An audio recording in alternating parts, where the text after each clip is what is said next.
Masih bersama kami di News Sore, saya Herjuno Syaputra. Pemirsa, Presiden Iran Masoud Pezeshkian mengungkapkan telah mencapai kemenangan atas Israel. Pezeshkian menegaskan keteguhan dan perlawanan rakyat Iran menjadi alasan kemenangan yang dicapai atas Israel. Hal ini diungkapkan Pezeshkian setelah Presiden Amerika Serikat Donald Trump mengatakan Iran dan Israel mencapai kesepakatan gencatan senjata. Pezeshkian mengungkapkan berkat perlawanan berani rakyat Iran, negaranya berhasil mengakhiri perang 12 hari dengan Israel.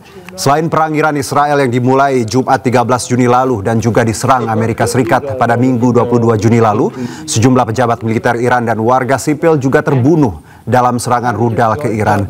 Kementerian Kesehatan Iran mengungkapkan Israel telah membunuh 606 warga Iran dan melukai 1.000 lebih warga lainnya dalam perang Iran-Israel selama 12 hari.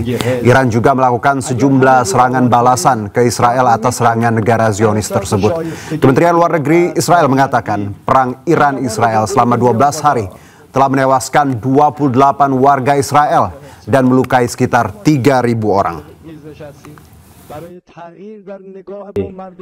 حالا که عزیزان ما در دورهای نظامی امنیتی ارتش سپاه و بسیج و مردم داشتن به نظر من یک صفحه دیگری از رشادت ها و همدلی ها و همبستگی ها رو ایجاد کرد. مملکت ما کشور خیلی در رابطه با اینکه مردم در این روند اگه اونا حمله کردن بیاد بریزن بیرون و اعتراض کنند و اعتصاب کنند حساب کرده بود.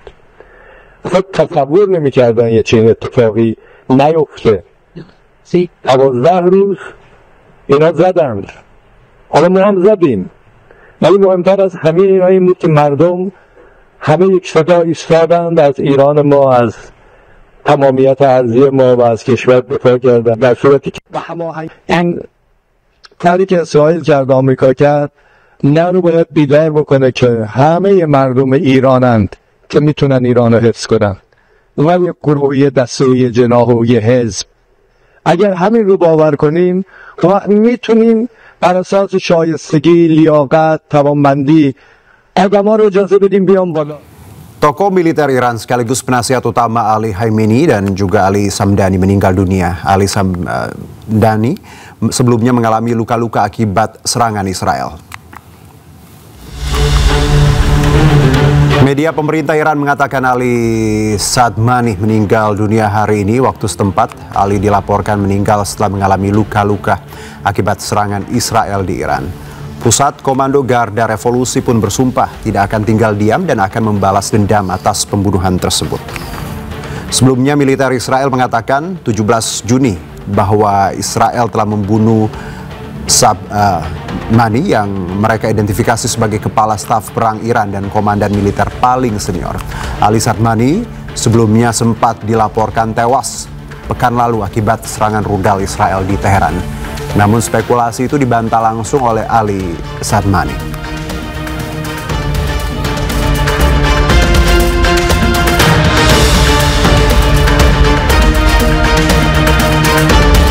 Kepala Badan Intelijen Israel Mossad David Barnea mengucapkan terima kasih kepada Badan Intelijen Pusat Amerika Serikat atau CIA atas bantuan dalam operasi gabungan selama perang 12 hari melawan Iran. Barnea secara terbuka memuji serangan tentara Israel IDF ke Iran. Serangan tersebut diklaim telah berhasil menetralkan ancaman Iran. Barnea juga memuji kerjasama Mossad dengan IDF dan dukungan Amerika Serikat. Rentetan serangan Israel terhadap Iran yang dimulai pada 13 Juni tidak hanya menargetkan fasilitas rudal dan nuklir Iran, namun juga menargetkan para tokoh militer senior dan ilmuwan nuklir terkemuka di Iran. Perang Iran-Israel diakhiri dengan gencatan senjata yang berlaku mulai Selasa waktu setempat.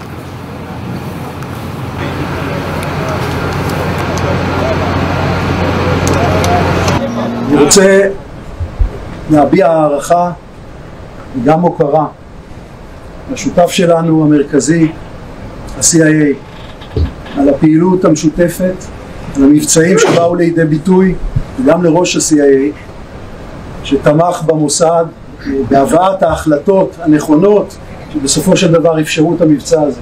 אנחנו נמשיך לפקוח 7 עיניים על כל הפרויקטים שיש באיראן, שאותם אנחנו מכירים בצורה המעמיקה ביותר. ואנחנו נהיה שם, כמו שהיינו שם עד עכשיו.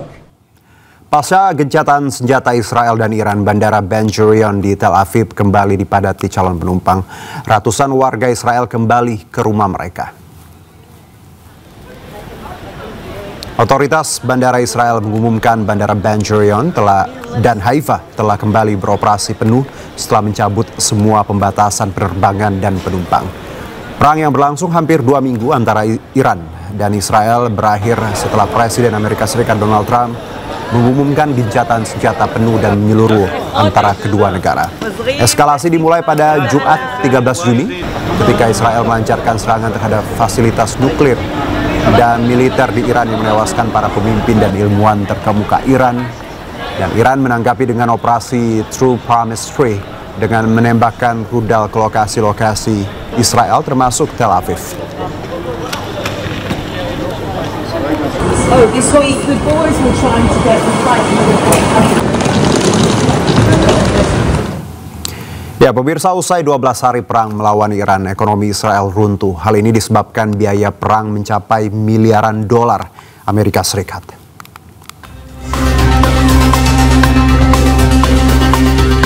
Ekonomi Israel menanggung harga dari konflik 12 hari dengan Iran karena biaya perang mencapai miliaran dolar Amerika Serikat. Israel menghabiskan sekitar 5 miliar dolar Amerika Serikat pada minggu pertama serangan terhadap Iran. Sementara biaya harian perang mencapai 725 juta dolar Amerika Serikat. Nasir Abdul Karim, asisten profesor keuangan di Universitas Amerika Palestina menyampaikan, serangan ini tidak hanya berdampak langsung pada pengeluaran militer Israel, tetapi juga aktivitas produksi Israel. Secara langsung dan tidak langsung, perang melawan Iran bisa merugikan Israel hingga 20 miliar dolar Amerika Serikat.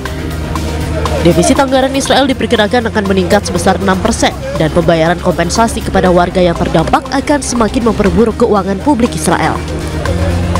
Diketahui jumlah warga Israel yang mengungsi dari rumah mereka pada minggu pertama melebihi 10.000 orang. Kemudian sekitar 36.465 orang mengajukan kompensasi menurut otoritas pajak Israel. Para ahli pun mengingatkan bahwa tingkat pertumbuhan Israel dapat melambat, tingkat pengangguran dan kemiskinan dapat meningkat jika konflik terus berlanjut. Proses evakuasi warga negara Indonesia yang terdampak perang Iran-Israel melalui Baku, Azerbaijan masih terus berlangsung. Dijadwalkan 13 orang warga negara Indonesia yang dievakuasi dari Iran tiba di Indonesia hari ini. Pemirsa, hari ini direncanakan proses evakuasi WNI asal Iran gelombang ketiga tiba di Bandara Internasional Soekarno-Hatta. Total 13 WNI dari Iran yang dijadwalkan tiba terbagi menjadi 2 kloter. Sebelumnya sudah tiba di Indonesia 60 WNI. Evakuasi Iran yang dipulangkan secara bertahap pada Selasa 24 Juni dan Rabu 25 Juni. Dan hingga saat ini terdata 97 WNI yang akan dievakuasi dari wilayah Iran dan sekitarnya dari 380 WNI yang terdata menetap di wilayah Iran dan sekitarnya.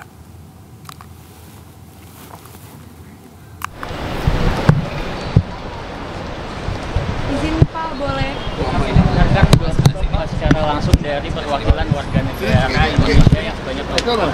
Pernyataan dari salah satu WNI Kuat Ribo. Rencananya gelombang ketiga kepulangan WNI dari Iran akan tiba sore ini, dan untuk mengetahui situasi terkini kami terhubung dengan rekan Hadisti Nur Arifa di Bandara Soekarno-Hatta, Tangerang, Banten. Hadisti, ya silakan dengan laporan Anda. Ya baik, selamat sore Juno dan juga pemirsa. Betul bahwa hari ini gelombang ketiga evakuasi warga negara Indonesia asal Iran tiba di Bandara Internasional Soekarno-Hatta. Ada 2 kloter hari ini yang tiba. Kloter pertama tadi sudah mendarat pada pukul 15.35 waktu Indonesia Barat. Sebanyak 6 orang menggunakan maskapai Qatar Airways. Kemudian juga kloter kedua sudah mendarat juga pada pukul 17.35 waktu Indonesia Barat. Sebanyak 7 orang menggunakan Turkish Airlines. Namun tadi yang sudah keluar dari Terminal 3 Internasional Soekarno-Hatta. Ini adalah kloter pertama yang mendarat pada pukul 15.35 waktu Indonesia Barat. Ada 6 orang, terdiri dari 5 laki-laki dan 1 orang perempuan, yang mana didominasi oleh mahasiswa dan juga pekerja yang berada di Iran ini. Kemudian juga tadi dari informasi yang kami terima dan kami pantau, pihak Pemda dan juga Kemenlu sudah tiba untuk menyambut serta mendampingi tahapan-tahapan atau proses yang harus mereka jalani setibanya mereka di Bandara Internasional Soekarno-Hatta ini, di mana setibanya mereka ini ada sejumlah pemeriksaan dasar seperti imigrasi, kemudian juga pemeriksaan kesehatan hingga pendaftaran IMEI untuk registrasi ponsel mereka di Indonesia ini. Dan mereka tadi ini rata-rata berasal dari daerah Jawa Tengah, kemudian juga Banten, Kepulauan Riau, dan tersebar di Jawa Barat, di mana sudah hadir Pemda masing-masing daerah untuk mendampingi dan mengawal mereka dari Bandara Internasional Soekarno-Hatta ini menuju ke daerah mereka masing-masing. Dan saat ini kami juga masih menunggu keluarnya warga negara Indonesia dari Iran sebanyak 7 orang yang juga sudah mendarat pada kloter kedua, di mana mereka saat ini tengah melakukan tahapan-tahapan ataupun juga proses yang saya sebutkan tadi, dan rencananya ini akan memakan waktu sekitar 2 jam lamanya. Dan dari informasi yang kami terima, memang tahapan evakuasi ini dilakukan secara bertahap, di mana untuk prosesnya ini cukup panjang. Perjalanan mereka dari Iran menuju ke Indonesia ini, di mana mereka diberangkatkan dari Iran menuju ke Baku Azerbaijan ini selama 16 jam melalui jalur darat. Kemudian mereka akan transit di Doha dan juga Istanbul, barulah mereka akan diterbangkan ke Bandara Internasional Soekarno-Hatta ini. Dan kalau di hari sebelumnya ataupun juga pada hari ini memang ada juga penerbangan yang dibatalkan atau di-cancel, di mana adanya kendala jadwal penerbangan sehingga akan dijadwalkan ulang, yang mana proses operasi evakuasi WNI asal Iran ini akan masih terus berlangsung hingga Minggu 29 Juni mendatang. Juno. Baik, Hadisti, kloter ketiga ini tadi ada 2 kloter di gelombang ketiga ini. Terima kasih Hadisti atas laporan Anda, selamat bertugas kembali. Dan pemirsa, Wakil Ketua DPR RI Sufmi Dasko Ahmad menghimbau warga negara Indonesia yang masih tertahan di wilayah konflik antara Iran dengan Israel untuk tetap tenang. Pemerintah terus mengupayakan evakuasi secara bertahap ke tanah air. Kepada warga negara Indonesia untuk tetap tenang, pemerintah terus berkomunikasi dan mengupdate keadaan WNI di Iran dan akan terus melakukan evakuasi secara bertahap.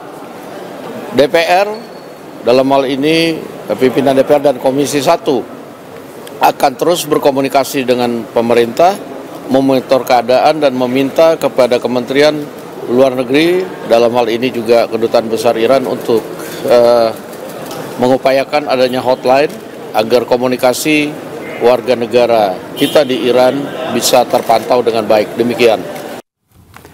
Ridwan Kamil mengajukan gugatan balik terhadap Lisa Mariana sebesar 105 miliar rupiah karena menderita kerugian material dan imaterial. Informasi lengkapnya sesaat lagi.